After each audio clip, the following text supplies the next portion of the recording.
Howdy doodly and welcome to Argon Books and Stuff. I'm your host Jonah, and today I'm doing the chocolate book tag. Basically, this tag is made up of a bunch of questions that that makes you think of a book that you read, and you choose said book and you present in front of everybody, which is basically how all tags go. But each question is relating to chocolate, and they're new questions that you never really thought about, especially whenever it comes to chocolate. So I'm very excited to do this tag. I have all of my answers selected out right here, and without further ado, let's get started. The first chocolate is dark chocolate. What book goes on dark matters such as abuse or rape or murder or something like that? For this one, I'm going with Carrie by Stephen King. It basically covers all of that stuff in its itty-bitty form, and it deals with child abuse, bullying, murder, almost rape, and yeah, it sucks for this girl Carrie's life, because basically almost all of those relate to Carrie, and no matter it's no surprise whenever she goes nuts and like kills everybody. Spoiler alert, but if you don't know what happens at the end of Carrie by Stephen King, if you don't know what happens at the end of any Stephen King book, even if you're not a reader or a movie watcher, I applaud you, even though I probably just ruined it for you. Moving on. The next chocolate is white chocolate. What book is lighthearted and humorous and warm? And for this one, I mainly have dark books on my shelf, so I had to go for a kid's book, which I always keep on my shelf. That is Beezus and Ramona by Beverly Cleary. If you don't know, I grew up with these books. I probably read one, or at least half of one, every night before I go to sleep so that I don't have bad dreams. And one time I forgot about that, and I had a nightmare. It wasn't pretty. So in these books, they just keep me warm, and they keep me well-rounded, and it's so lighthearted and so funny, and it never gets old. And basically, the only issue in this book is that Ramona is a pest, basically, to Beezus, and the rest of it is just them loving each other, and it is so full of love and humor. And I grew up with this series. Without these books, I wouldn't be who I am today.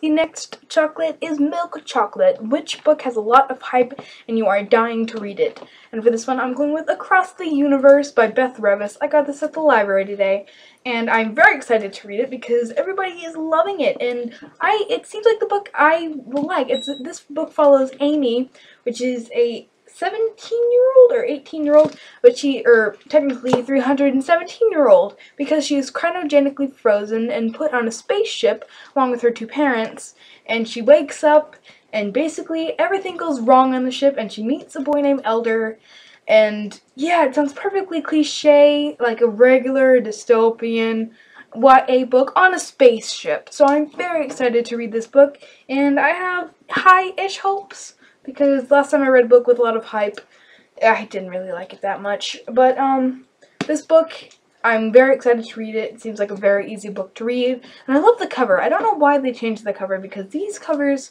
are gorgeous in my opinion. The next chocolate is chocolate with a caramel center. And which book made you feel all gooey and light inside? And for this one, I'm going with The Invention of Hugo Capri by Brian Selznick. This is one of those books that I have just read 1,000 times because it is so easy to read. It's a picture book, technically, with a lot of heart, and basically the ending is what makes me all gooey inside, because Hugo Capri, he goes through a lot of stuff, and at the end, he's just very happy, and he's so happy that he almost forgets about his very sad life, and that's why it makes you feel all gooey inside, because he's so happy at the end.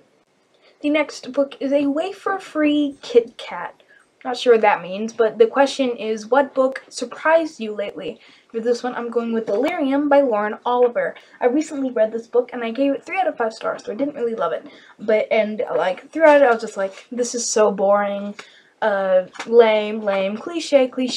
It was really, really cliche, and I didn't really enjoy the first 2/3 of it, but then the last third, it just hit the ground running, and then the ending is so crazy, you just want to scream out, because it's like, slow down, the pacing, like, it was like building up, and I was like, I don't know what this is building up to, but I'm sure I'm gonna hate it. But then the ending, it just like, it's so crazy, and it surprised me, and I gave it a 3 out of 5 stars. I would have given probably a 1.5, but that ending, and I got the second book at my local library, and apparently it's way better because It's done with the slow pacing, and it's into the action, and I'm very excited to read it. The next chocolate is Snickers. What book are you going crazy about? For this one, I'm going with the Mortal Instruments series by Cassandra Clare. This series is made up of, where's City of Bones? There's City of Bones. It is made up of City of Bones, City of Ashes, City of Glass, which I read on my Kindle, City of Fallen Angels, and the book that I just finished today, City of Lost Souls. This book, I gave City of Bones 4 out of 5 stars. I gave City of Ashes 4 out of 5 stars. I gave City of Glass 5 out of 5 stars because I loved it. And I gave this book 3 out of 5 stars because I was really disappointed in it.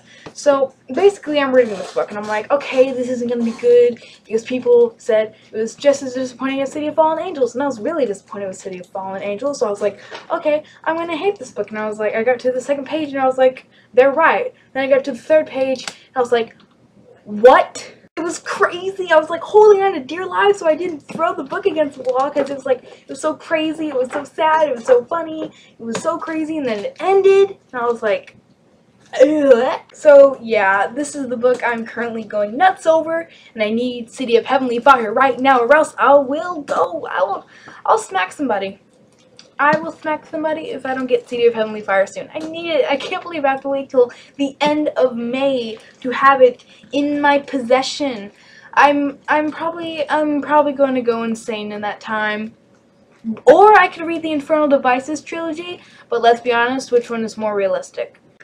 Obviously, reading the Infernal Devices is more likely. I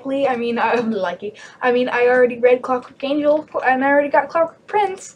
Like, I'm gonna go crazy over a book. Ugh. Come on, guys. Okay.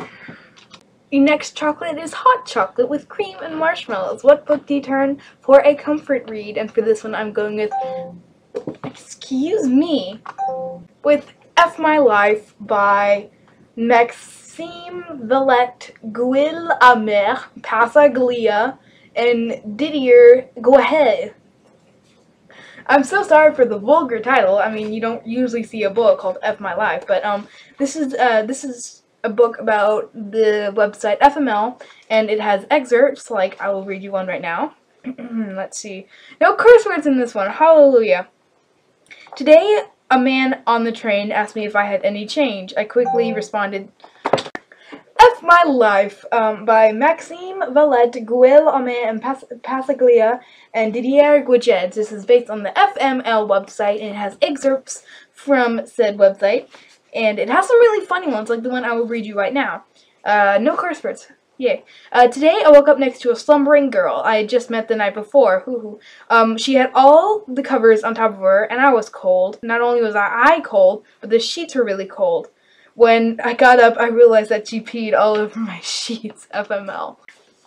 Just excerpts like that make me realize, hey, the situation I'm in right now might be tough, but it's definitely not as tough as this. F My Life. It's funny, it's true, except when it happens to you. Ain't that the truth? The next and final question is, what series have you read that just has a variety of every genre for everybody to enjoy? For this one, I am 100% certainly going with Vampire Academy series by Richelle Mead, and I'll let you focus on the cover before it ruins my white balance. Huh, can you still see me? This book has amazing romance, not cheesy romance like you'll see in some books, amazing action, amazing rich plots, amazing characters, and it has so many genres, action, romance, horror for the lighthearted, but it's not that scary, action, romance, what else is there, it's not really dystopian, but there's definitely some drama. It has everything that you want and more. It even has dramas that you never thought were in books. Whoa, that's my face. But it's just so good. I've only read the first 3 in the series so far, but I will definitely get to Blood Promise very, very soon. And the last-ish question is who do you tag?